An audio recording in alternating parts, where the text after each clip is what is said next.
Hello everybody, welcome back to another video. Today is OGR game 56 as the Edmonton Oilers went up against the Chicago Blackhawks last night as we pulled away with a 5-3 victory. And welcome to day one, or actually day two, of Connor McDavid being gone with an injury.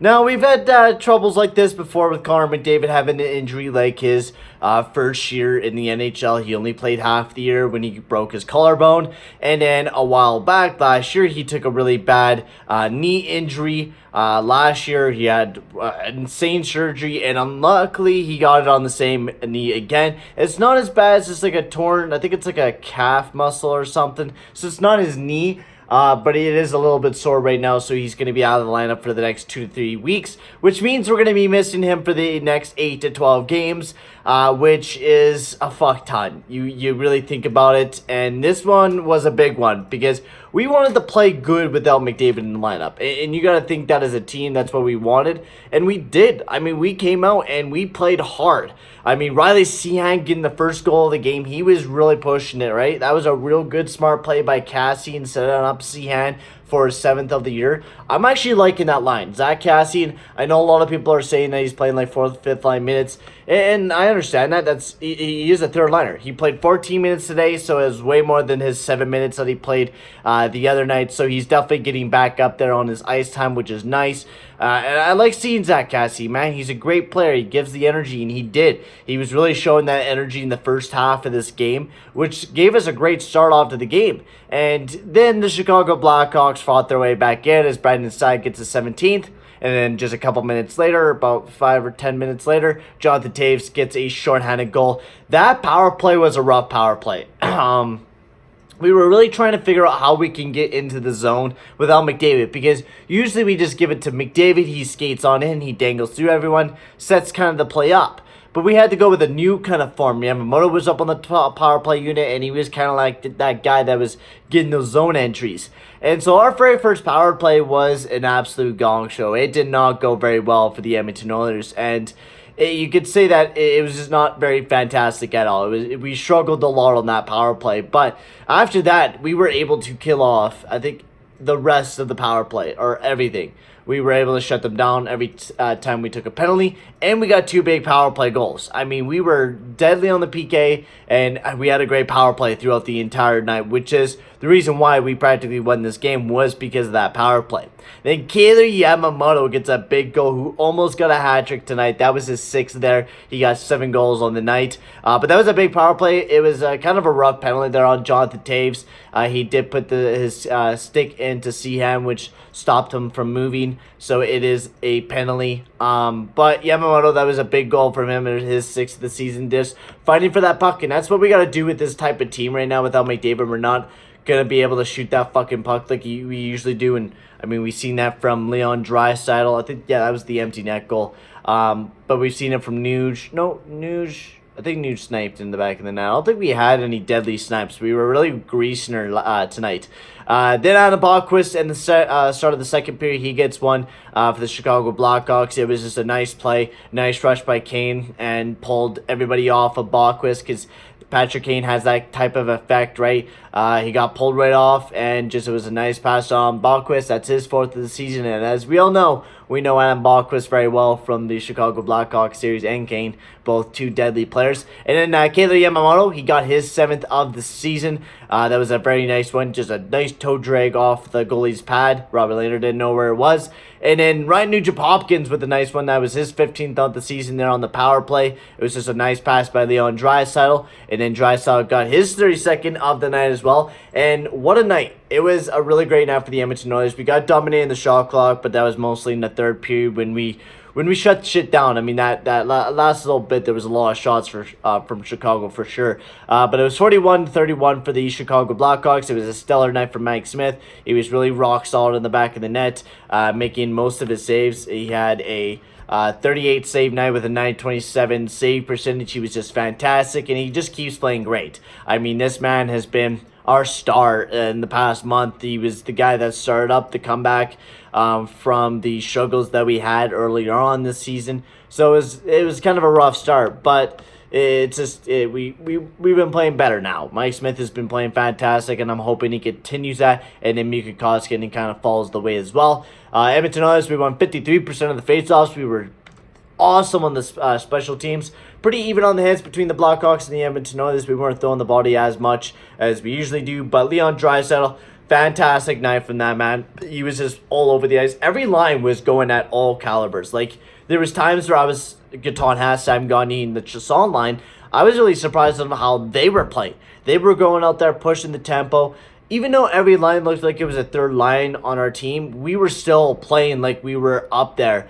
And I know we let in a couple goals, we had some rough times, but I mean, that's the way that you kind of are when you're this type of team. But we chipped away, we grinded our way to get this game back on our hands. And it was a great game from the Archibald Seahan Cassie line. They started off the goal scoring for the Edmonton Oilers and really kind of generated a lot more. I mean, that Yamamoto, Nuge, and Draisaitl line, that was the MVP line. That was the best line out of the entire night. They were playing so good. Like, the way that Nuge was playing, Yamamoto's speed out there. Draisaitl was just a fucking horse last night. 4 points tonight, which got him up to 89 now in the season. I mean, just clearing a clear path for him to win the Art Ross for sure this year. And I'm just going to go straight out there and call it that Leon Draisaitl is definitely going to get that. Unless McDavid just absolutely goes on a savage path when he gets back in the lineup. But Draisaitl really stepped up. And I've always heard this quote that Leon Draisaitl is not a guy that's going to carry a team, and he certainly did last night. And I was one of those guys that was doubting Leon Draisaitl when he signed that $8.5 million contract after only like one good year. I was really thinking, I knew Connor McDavid deserved it, but I didn't know if Leon Draisaitl deserved this $8.5 million deal. But it's definitely worked out. It's probably one of our better contracts on the team. $8.5 million for a guy that's getting more points than Connor McDavid right now. I mean, that's just fantastic to think about, that we got Leon Draisaitl on that nice of a contract. But they were playing fantastic, and I'm hoping they keep playing great every night. We're going to be going up against the Tampa Bay Lightning coming here very soon, so that's going to be a tough challenge. Defensively, it was a great night. Darnell Nurse played fantastic. I think he had a pretty good night. There was some misplays from him, but overall, it was a good night from Nurse, Larson, Bear, and Klopbaum. They were all playing really solid. And I know people have been taking a lot of hate on Darnell Nurse and stuff like that. Yes, there's still a lot of fatal flaws in Darnell Nurse's game. But with how much defensemen are getting paid nowadays and how much the cap is going up, I think these guys are going to get paid more than we think they should.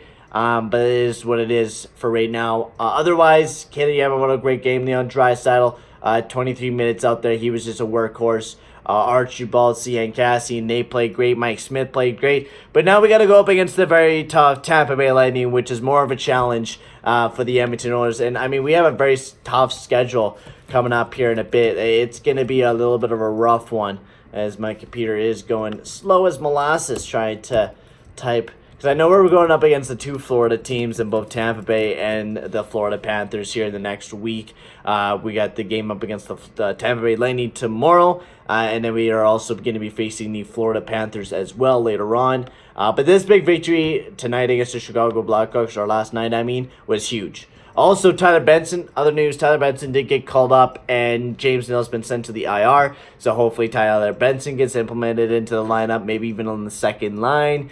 You put Sam Gagner and Chasson and put Benson. I mean, that's a pretty good damn line. I would totally try that out. But this upcoming week, we get the Edmonton Oilers versus the Lightning, and then we're facing up against the Panthers on Saturday, and then going right to Carolina to face them on Sunday. So it's looking like a very busy reading week for me, as I have this whole week off, so it should be a lot of fun. Gonna definitely watch those Panthers and Hurricanes game, hopefully, if I'm not busy. But right now, guys, I'm going to sign off. Make sure to check the highlights out to see who will win between the Tampa Bay Lightning and the Edmonton Oilers. Also, EA improves to 31-25 as they got a simulation win finally. They've been on a little bit of a rough patch. Hopefully, they can belts themselves back into that winning column here in the middle of February. But for right now, guys, I'm going to sign off, and I'll see you guys all in the next video. Adios, amigos. Two teams hungry for 2 points, and we are ready to drop the puck. Sends a pass over. Moves it to Gord. Slides the puck over. Scores!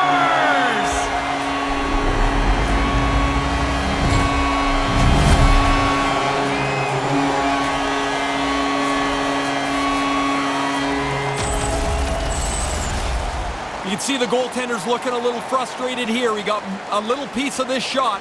Not enough. It goes into the net. Offensive zone. Offensive zone face-off, and he wins the draw. From the blue line. And that goes off a player in front. And makes the save. Scores! Power play goal! Critical for them to get on the board with the extra man. They move the puck well, and they're able to capitalize. Clefbaum's carrying it ahead. And now he moves it quickly to Nuge and Hopkins. He scores! Well, they break the tie here, James. This game had been hotly contested since it's been level. They now have found a way to jump into the lead. He doesn't miss too many, James. He leads his team in goals for a reason. The Bolts gain possession along the wall.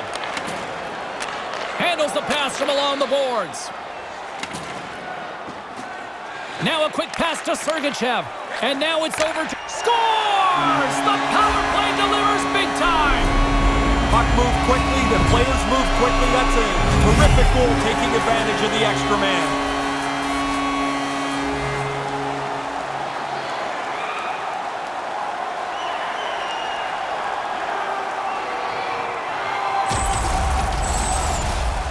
Wow, he got that thing away so quickly.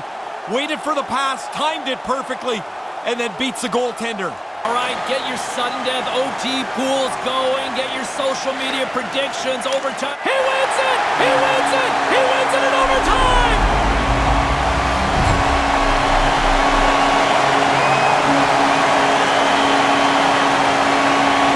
A big overtime win. Did you ever have an OT winner? Yeah, I had a couple of them. They're fun. I'll tell you, you know that you've ended it all, and when the guys come to pile on you, you can see how happy they are. They want to go home, too. Well, this one's in the books. A fun one tonight for Ray Ferraro. My name is James Cybulski. Thanks for joining us, everyone. Good night.